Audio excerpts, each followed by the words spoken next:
Hello, magandang buhay mga guys for today's video. Mga guys, for today's video ba? Grabe ba naman? Ay, pupunta tayo ng dagat dahil Sabado, walang pasok. Kakatapos ko lang mag-proctor sa Criminology. Nandito ko ngayon sa Santo Domingo, Albay. At, ayun. Sinabihan ko yung pamangkin ko na gusto ko pumunta ng Santo Domingo, Albay. Kaya isinama ko siya. Ngayon, nag-aantay kami dyan ng masasakyan.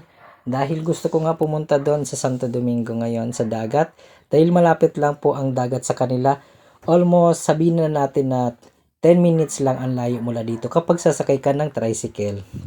Sumakay na nga kami ng tricycle dyan.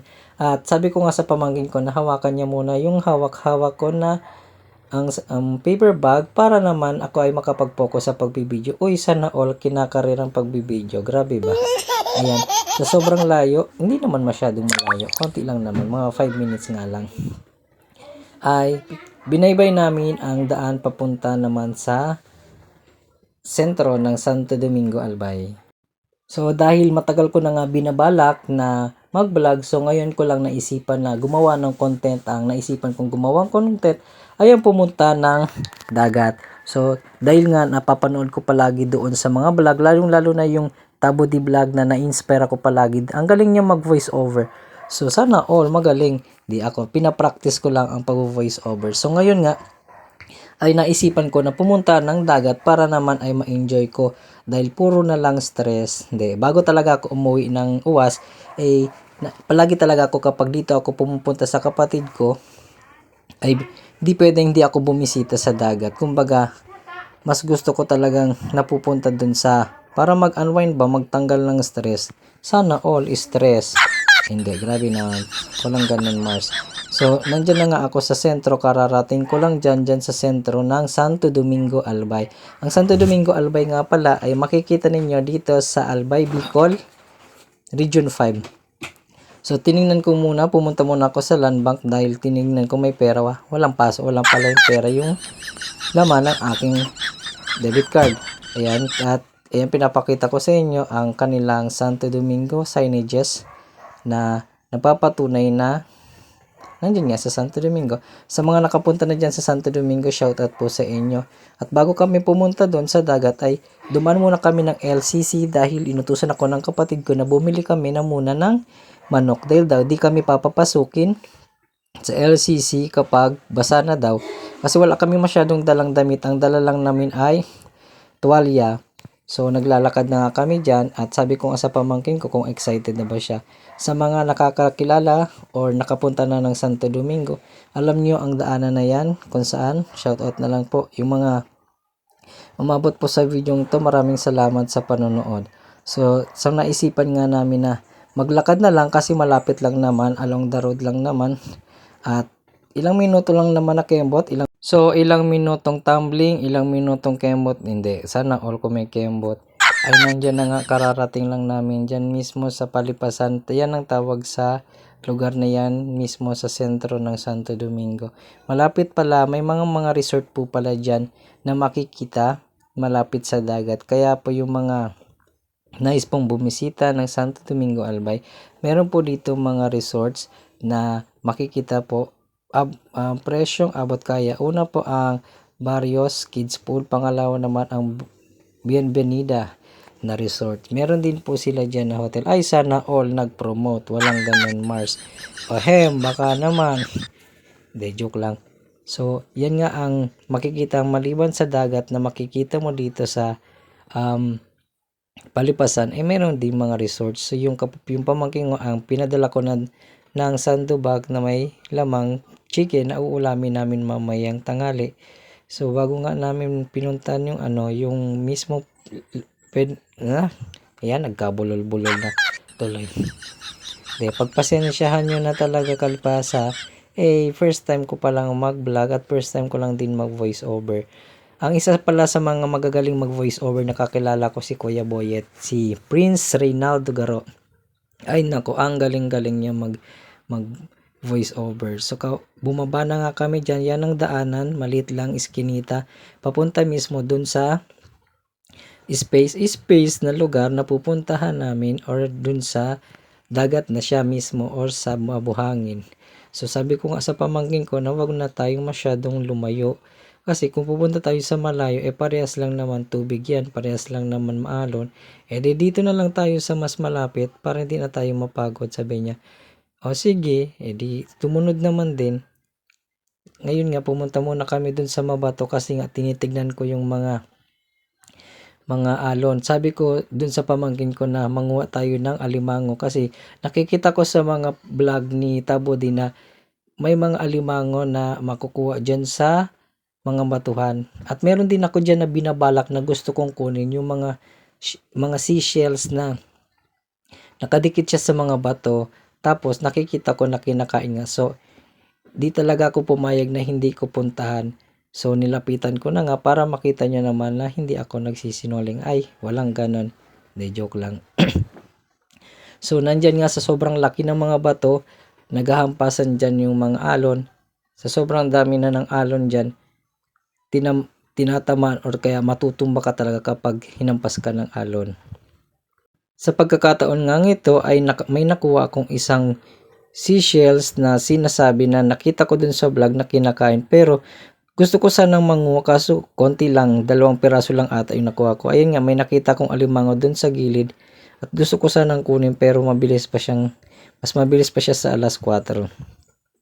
Kaya sabi ko dun sa pamangkin ko na maligo na lang kami kasi wala muna kaming makukuha dyan.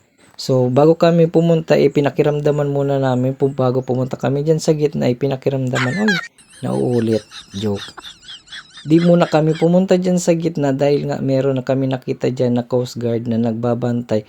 Sabi ko nga baka masita kami dyan. Kasi nga medyo makulimlim yung panahon, medyo masama yung panahon. Kaya sabi ko wag muna tayong gumit na. Kaya pakiramdaman muna natin yung tubig bago tayo pumunta dyan sa gitna. Sabi, inuutusan ko nga yung pamangkin ko, dito lang siya sa tabi ko. Ayun nga, nag-i-enjoy. Ayaw naman makinig, nag-i-enjoy sa mga hampas ng alon.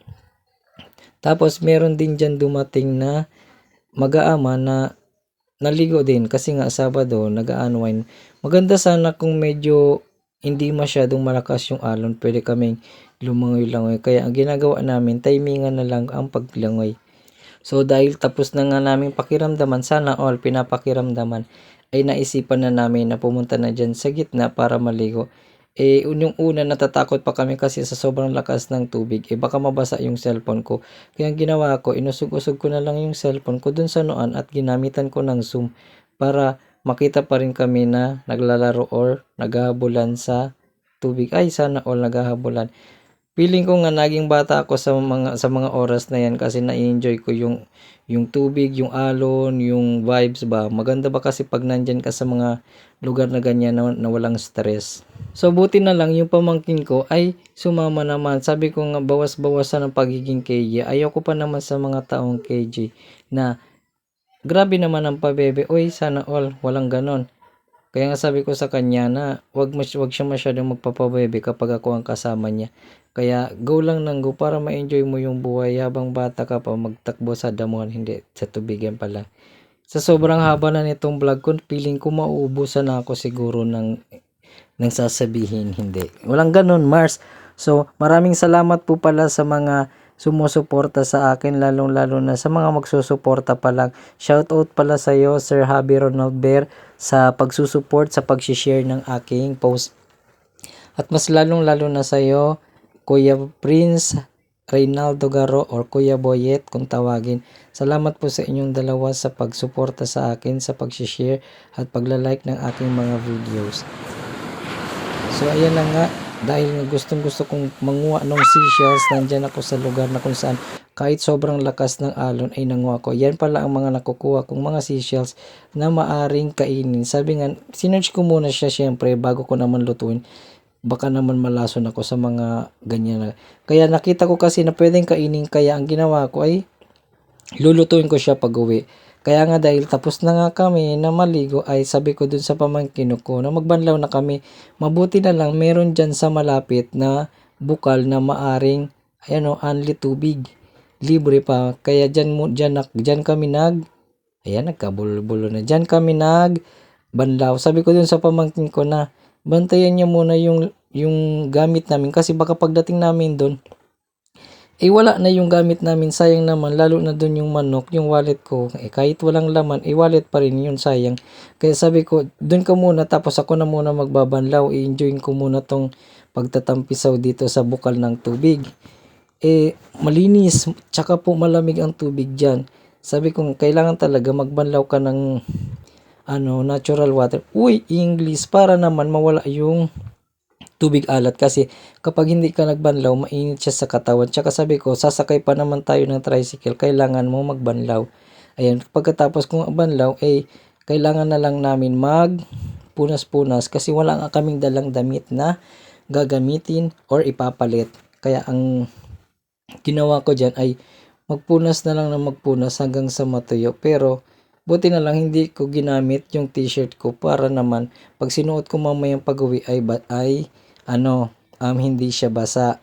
Tapos, yung shorts ko okay lang naman kasi shorts lang naman yan. So ko na lang, pupunasan ko na lang siya ng towel. Sabi ko dun sa pamangkin ko, magbanlaw na siya. O magpalit na siya ng magpunas, ang gulo.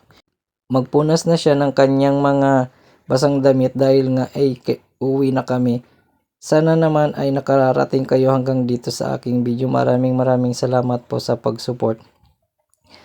At sana po ay sa mga susunod na i-upload ko ay mag-support pa rin kayo. Hanggang sa muli, at bago pala ako umalis, gusto ko po sanang pasalamatan ang mga taong sumusuporta sa akin. Ayan, nagsuot na ako ng damit dahil nga aalis na kami at uuwi na dahil tapos na ang paggawa ko ng video. Sana all nagbablog, hindi. Hanggang sa muli, paalam. Maraming salamat.